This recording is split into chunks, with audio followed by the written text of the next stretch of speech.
You're designing your game and it's time to put some traps in there. What's a good trap to use?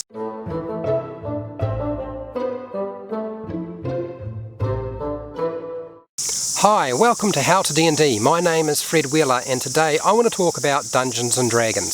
So there are about 5 really deadly Dungeons & Dragons traps. They're iconic, they are the best traps to use, they are also the worst traps to use, and should you or should you not include them in your game, I'm going to explain to you what's going to likely happen with these traps. The first trap is the crushing walls. This is when, well, they pretty much have 2 walls parallel to each other and they move towards each other and they squash or flatten anything that's in the way.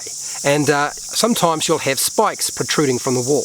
Now the best example of the crushing walls is actually the Star Wars movie A New Hope and the trash compactor scene, where of course you've got Han Solo, Luke Skywalker and Princess Leia all trying to, along with Chewbacca, trying to get out of that particular trash compactor. Now the problem with that particular scene is they can't do anything about their situation. And this is one of the biggest problems with the crushing wall trap. Number 2 is the descending ceiling. Now the descending ceiling will often also have spikes protruding from it or from the floor, but essentially the ceiling is going to come in line with the floor and anything in there is going to get flattened and will be completely dead. Again, a really nasty and deadly trap. I guess the best example of this trap is the Indiana Jones Temple of Doom movie. Okay, there's a scene in there and it illustrates that particular trap perfectly. Again, it has the same sort of issues as the crushing walls trap. The third deadly trap is the water filling chamber. This particular trap is basically sealed off and shut, and it is filling with water, and eventually there will be no air in it whatsoever and it will fill completely with water and whoever's in there is going to drown. Sometimes this particular trap is replaced with, they replace the water with acid or sand. Acid is a very nasty one to use, but it can be done that way.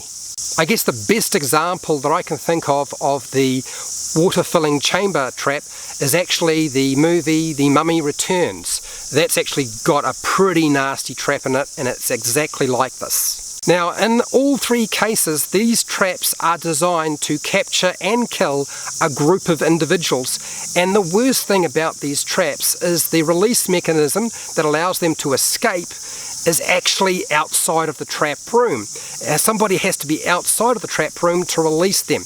There's no trigger or mechanism within the room to do so. Therefore, in all likelihood, those particular characters trapped in this thing are going to die. The 4th deadly trap is the bottomless pit trap. And the problem with this thing is the floor or the ground comes away and they descend into a pit that goes on and on and on for pretty much ever, but the ultimate result is the character is going to die eventually in some way. There are usually 2 ways the bottomless pit ends, and that is that the pit just continues on and on and on, and so the character falls indefinitely for who knows how long, and then they just starve or die of dehydration.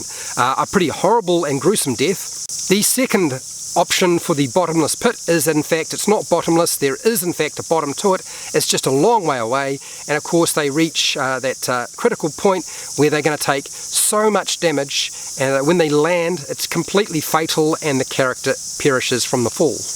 The worst aspect of the bottomless pit, or the very deep pit, is the body is often completely unrecoverable. The 5th deadly trap that I can think of in Dungeons & Dragons is the Sphere of Annihilation. It's very famous. This thing kills characters, not so much, but that can, but it also tends to wind up with a lot of characters losing limbs. The Sphere of Annihilation is really a horrible, cruel joke. So anything that moves through the sphere, or if the sphere moves through another creature, anything that it comes in contact is obliterated completely.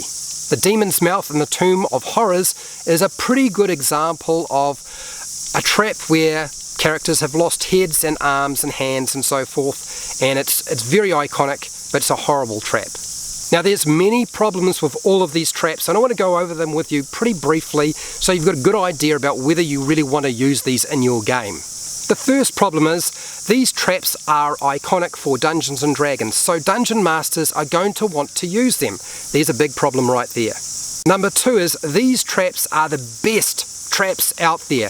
They do their job so well. They definitely make sense, but they kill characters. Number 3 is these are in fact the worst traps you could use because they don't just kill characters. I don't have a problem with characters dying, but they kill entire parties. The entire group will often get decimated by these things, and they're incredibly hard to escape from. There's really not a very easy way of escaping them, and you have very limited time to actually try and figure out how to do so, if you have a way to do so at all. At higher levels you have spells that might allow you to do that, but at low level, very difficult to do. And number 4, the problem is these traps are incredibly difficult to design so they don't wind up confusing your players or really just frustrating them and making them not want to play the game. So that's why these traps are not ones that I tend to use if I can help it. And yes, I have used them in my games in the past and it wasn't a good idea. So this is just my suggestion that these 5 deadly traps are probably traps you want to avoid. Now if you found this video helpful and informative, fantastic. I'm glad it was useful to you. I have hundreds of videos for players and dungeon masters I'm sure you will find useful if you want to watch some more videos. If you want to support the channel so I keep doing video content like this, you can support me on Patreon, the Amazon affiliate links down in the description, the merchandise shelf underneath my videos, and just watching my videos, that's fine too. Make sure to share, like and subscribe, hit the bell button to be notified when I go live and when I publish new videos. And hey, till next time, keep rolling those 20s.